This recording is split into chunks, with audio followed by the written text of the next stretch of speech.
வணக்கம் மக்களே. Nita form India சேனல்லேருந்து இன்றைய பதிவு பார்த்திங்கன்னா குண்டுமல்லி தான்.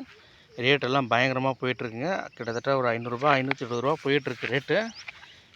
மழை பெஞ்சிக்கிட்டு இருக்குது கண்டினியூஸாக 2-3 நாளாக. பார்த்திங்கன்னா இந்த மாதிரி சமயங்களில் வந்து நம்ம வந்து கொஞ்சம் உரத்தை வந்து நம்ம வந்து இன்னும் ஸ்ப்ரே வந்து கொஞ்சம் அதிகப்படுத்தணும். ஏன்னா அந்த நோய் தாக்கத்தில் வந்து அதிகமாக இருக்கும்.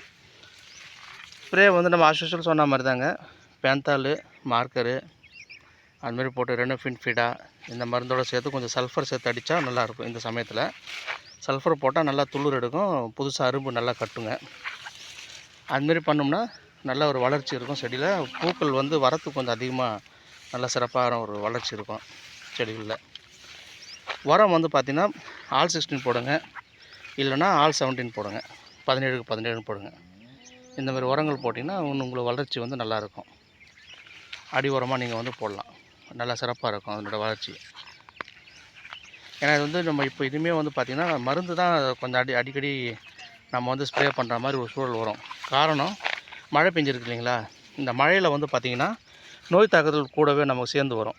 இந்த மாதிரி சேர்ந்து வரும்போது இந்த பிரச்சனை நம்ம ஓவர் கம் பண்ணணும், இதை அவாய்ட் பண்ணணும் அப்படின்னு நம்ம நினச்சோம்னா மருந்து வந்து ஸ்ப்ரே 2 நாள் கரெக்டாக 3 நாள் விட்டு 4வது நாள் மருந்து அடிக்கணும். ஒரு வாரத்துக்கு 2 ஸ்ப்ரே ஆகிடும் கிட்டத்தட்ட. அந்த மாதிரி ஸ்ப்ரே பண்ணும்போது நம்ம அந்த செடிகளில் வர அந்த நோய் தாக்கத்தில் அதுமாதிரி நம்ம தவிர்த்துடலாம்.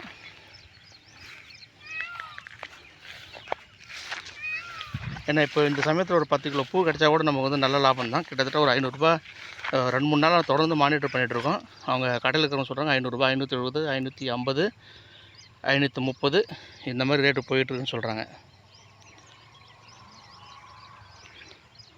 ஸோ நிச்சயமாக உங்களுக்கு வந்து இது ரொம்ப பயனுள்ள தகவலாக இருக்கும்.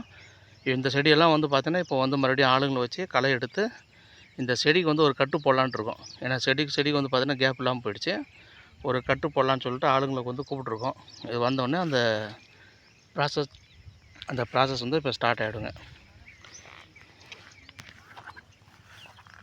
ரொம்ப நன்றி நண்பர்களே. Thank you so much.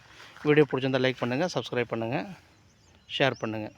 Bell icon button வந்து ப்ரெஸ் பண்ணிக்கோங்க. அப்போ தான் நான் போகிற ஒவ்வொரு வீடியோ உங்களுக்கு நோட்டிஃபிகேஷனாக வரும். நன்றி நண்பர்களே. Thank you so much.